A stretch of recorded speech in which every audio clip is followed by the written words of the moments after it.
Thanks, my friend. I like that you've given me the freedom to take the story where it needs to go. From this point on, I'm going to write it like a true novel. Some chapters will have big twists, while others will quietly build the characters and the mystery. Chapter 6 is one of those turning points. One thing I've decided is that March will become very important. Not because it's when the tragedy happens, but because it's when Maria unknowingly changes something that will echo all the way to Christmas. Chapter 6: March Rain. March arrived with rain. Not the gentle kind that whispered against the windows. This rain came down in heavy sheets, drumming against rooftops from morning until night, turning gardens into muddy fields and filling the gutters until they overflowed.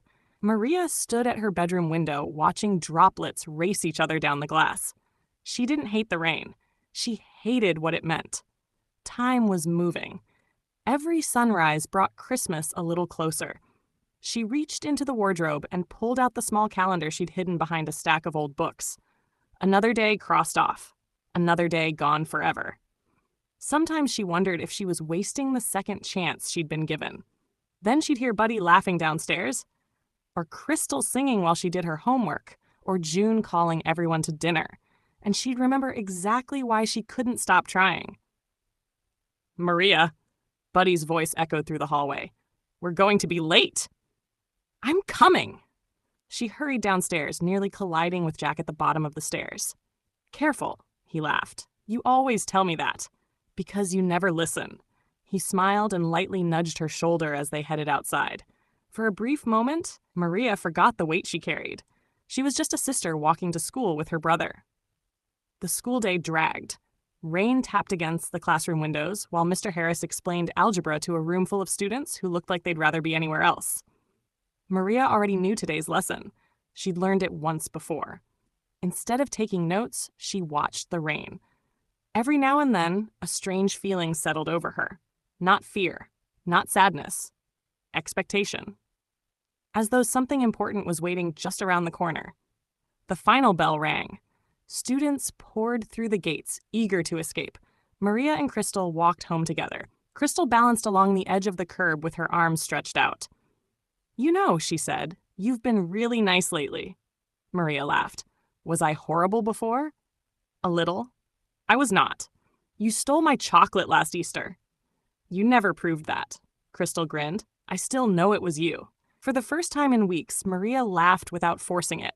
The sound surprised even her. She'd missed laughing, not because she'd forgotten how, but because grief had convinced her she never deserved to again. As they reached the town square, Maria stopped. Her heart skipped. The old clock above the library chimed 4 times. A man wearing a bright red jacket hurried across the road carrying a cardboard box. Maria knew him, or rather, she remembered him. Not his name, not where he'd come from, just him.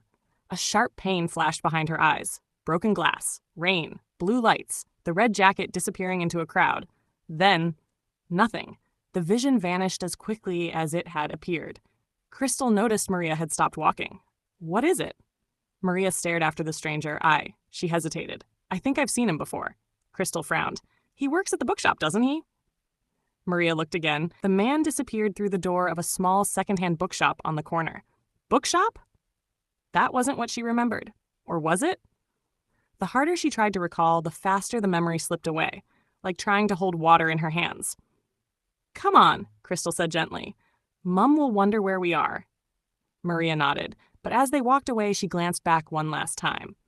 The man in the red jacket looked out of the shop window. For the briefest second, their eyes met. Then he smiled. Not a friendly smile.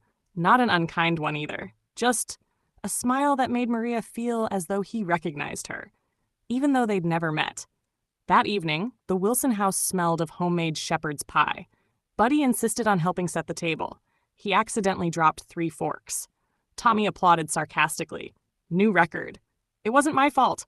"You dropped them." The forks surprised me. Toklin burst into laughter. "I've heard some excuses in my life, hack son, but that's a new one." Dinner carried on with its usual cheerful chaos. Maria looked around the table. Every face, every voice, every smile. She wished she could somehow preserve this moment forever. Then June noticed she wasn't eating. "Penny for your thoughts?" Maria looked up. I was just thinking. About what? She smiled softly. How lucky I am. The room went quiet. Toklim reached across the table and gently squeezed her hand. We're the lucky ones. Nobody realized just how much those words meant. That night, Maria lay awake. The rain had finally stopped. Moonlight spilled across her bedroom floor. She reached for the phone. 93%, still. Always. She opened the gallery expecting only photographs. Instead, a video she had never noticed before appeared at the top of the screen. No thumbnail, no title, just today's date, 26th March 2019.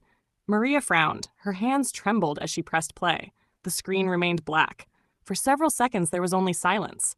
Then, a voice. Soft, familiar, her own. If you're watching this, a crackle of static interrupted the recording. You're closer than I ever was. More static. Don't ignore the man in the red jacket. The recording cut off. The screen returned to the gallery. Maria sat frozen on the edge of her bed.